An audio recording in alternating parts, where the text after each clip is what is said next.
Hello and welcome to this video on machine design. In this video, I'll be taking you through on the basics of design of torsion springs. So torsion springs are a critical component in many mechanical systems, from consumer products to large mechanical devices, systems, even automotive systems. So we will go through the underlying principles of the design of torsion springs, and we will also derive the equation for the torsional spring rate. What exactly is that and how is it derived? So let us have a look. So torsion springs are designed in the same way as the compression coil spring, but the only difference is that the ends are extended as shown. So they have extended ends which are then attached to two rotating members which are relatively rotating against each other.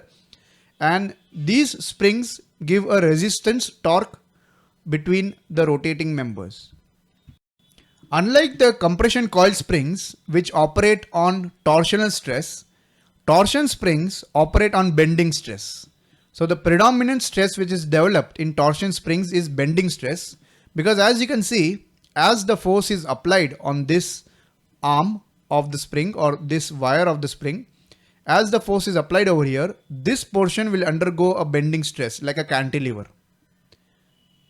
So this portion will undergo a bending stress, and because of that bending, this arm or this extended end will rotate to a new angle theta as shown over here. So here a side view of the torsional spring is shown. One end is fixed. This indicates that it will be fixed. The other end is loaded. So as it is loaded, a force F is applied on it, and this end rotates to this new position as shown over here. So the rotation which takes place because of the force F which has been applied on this arm will be theta. Before application of the force, the angle made by this arm of the spring or this end of the spring with respect to the fixed end is beta. So the angle made by this arm with respect to the fixed end is beta. And when the force is applied, it will rotate further to an angle theta, which is shown over here. And the rest of the angle, that is the angle made by the end after the force has been applied with respect to the horizontal on this side, is alpha. So this is alpha, this is theta from original state to loaded state, and then beta is the angle of the original state with respect to the horizontal. If you want to calculate the number of turns in a torsional spring, that is given by the number of turns in the body plus the partial turn at the end. Now if you have a look at this torsional spring, the number of turns in the body can be calculated as similar to compression coil spring. So if we start from this end, we take one rotation, that is first turn, second turn, third turn, fourth turn, and fifth turn.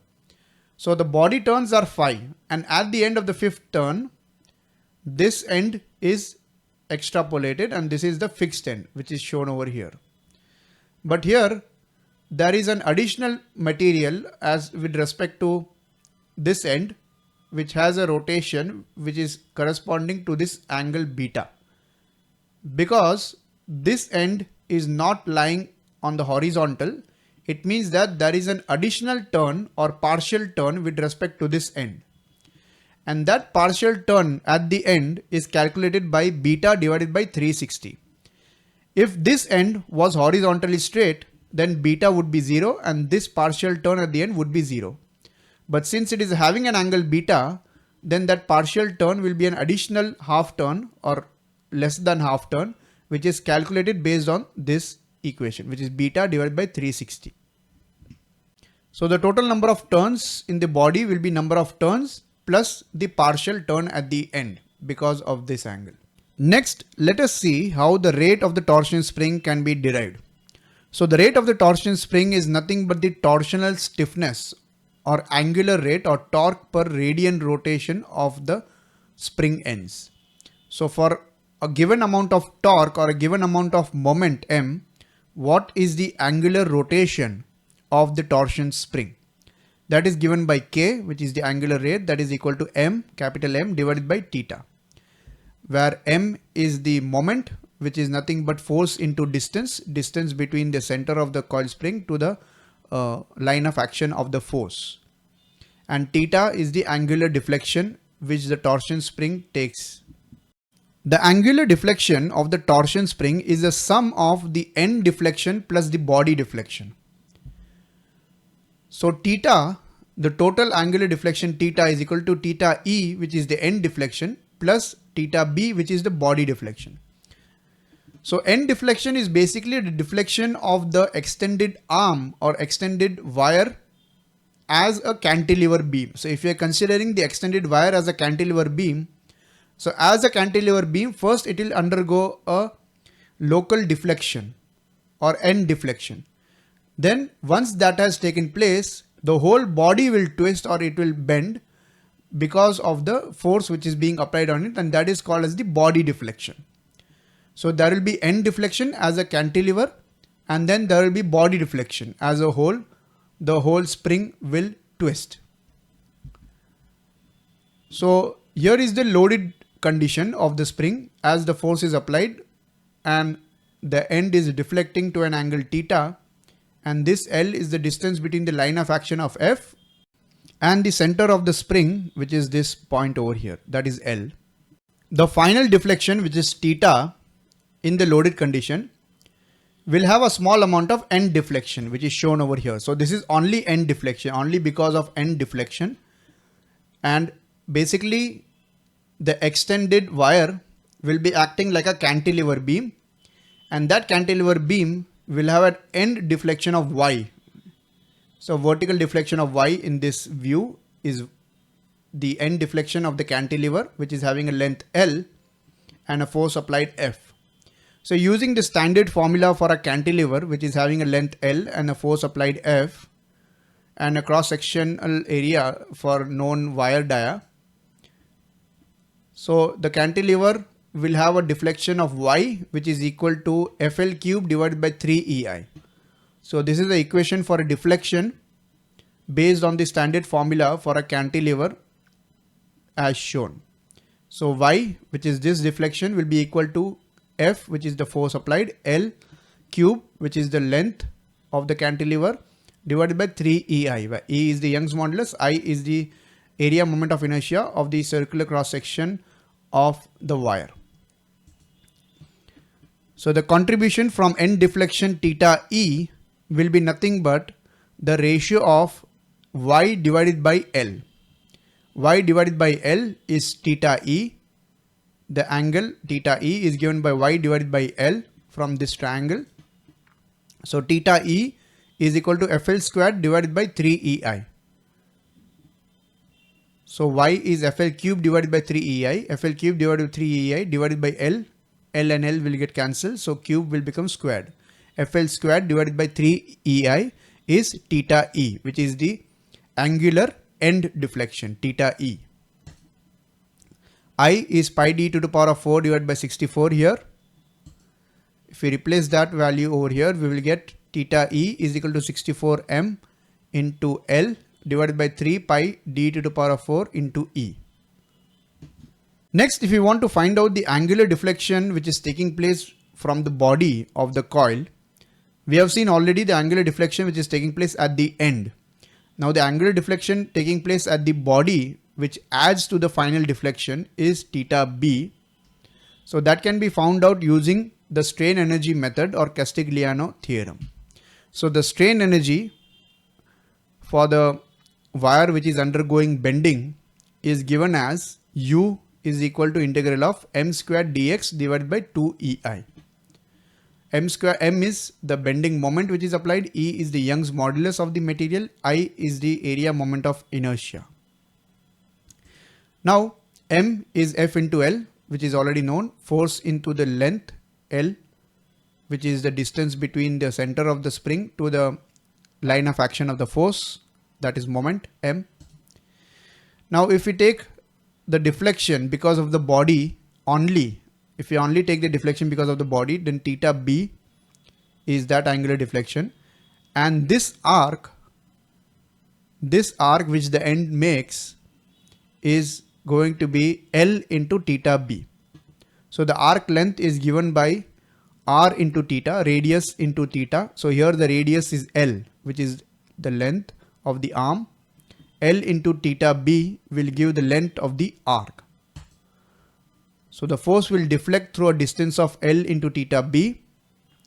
The end will deflect to a length of L into theta B, which is the deflection Y in the Castigliano theorem. So applying Castigliano theorem, we know that the deflection taking place is L into theta B, which is this. That should be equal to the differentiation of the strain energy U with respect to the F, that is force F. So del U divided by del F should be equal to the deflection which is taken place. So that is L into theta B, which is this. To find U, the strain energy in bending, we need to integrate this term m squared dx divided by 2 EI for the complete length of the wire which is there in the body of the spring. So integrating this term over the complete length of the coil body. So to calculate the complete length of the wire in the coil body, length of the wire in body of the torsion spring is equal to circumference of mean diameter into number of turns in the body. So if we start from here, 1, 2, 3, let's say if it is having 3 turns, and then the complete length from start to finish will be the circumference at the mean diameter into number of turns. So the complete length of the wire, if it is unwound and laid down of the body of the torsion spring, will be circumference of the mean diameter into number of turns in the body. So that is pi capital D into NB, where NB is the number of turns in the body of the torsion spring, that is capital L. Now we have this del U divided by del F, but U is an integral of 0 to L, capital L, where we are replacing capital L with pi capital D into NB for this term, integrating this term between these limits from 0 to pi capital D NB. So replacing M with FL, we get F squared L squared dx divided by 2 EI. Before integrating, if we are differentiating this term F squared L squared with respect to F, if we are differentiating this term, then we will get 2F. So 2F we will get by differentiating F squared L squared, where L is a constant. So L squared will remain as it is. F squared differentiation of F squared with respect to F will be 2F.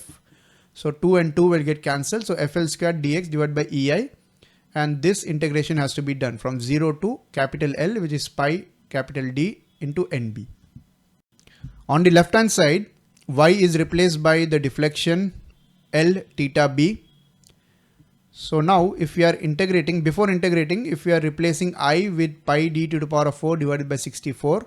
So instead of I, we are replacing with pi d to the power of 4 divided by 64, which is the area moment of inertia of the wire cross section.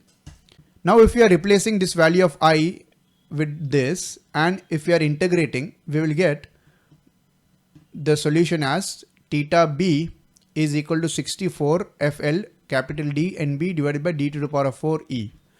So the integration of dx is x, and if you are applying the limits, it's pi d NB into pi d NB in place of x into FL squared divided by EI minus 0. And then we are cancelling L and L. We will get this term for theta B, which is angular deflection at the body. So now we have the two equations for angular deflection at body and angular deflection because of the end cantilever. We can combine them both in the total angular deflection. So theta is equal to theta E plus theta B. Combining these two, we get a simplified theta, which is in the form of this equation as shown. 64 capital M into D divided by d to the power of 4E into NB, which is number of coils in the body, plus L divided by 3 pi into D. So now that we have the total angular deflection, this term inside the brackets is nothing but the number of active turns of the coil of the torsion spring. So that is NA, which is equal to bracket NB plus L by 3 pi D. So replacing that with NA, we will get theta is equal to 64 MD NA divided by d to the power of 4 E. Angular rate is K is equal to M by theta. So M divided by this whole term, we will get the reciprocal which is d to the power of 4e divided by 64d Na. M and M will get cancelled. So this is the equation for angular rate or torque per radian of the torsion spring, which is having a wire dia of d. Young's modulus of the material is E, mean dia of capital D, and number of active turns as Na, where number of active turns is equal to number of body turns plus length, that is the distance between the center of the spring and the point of and the line of application of the load, divided by 3 pi d. So this is the equation for angular rate.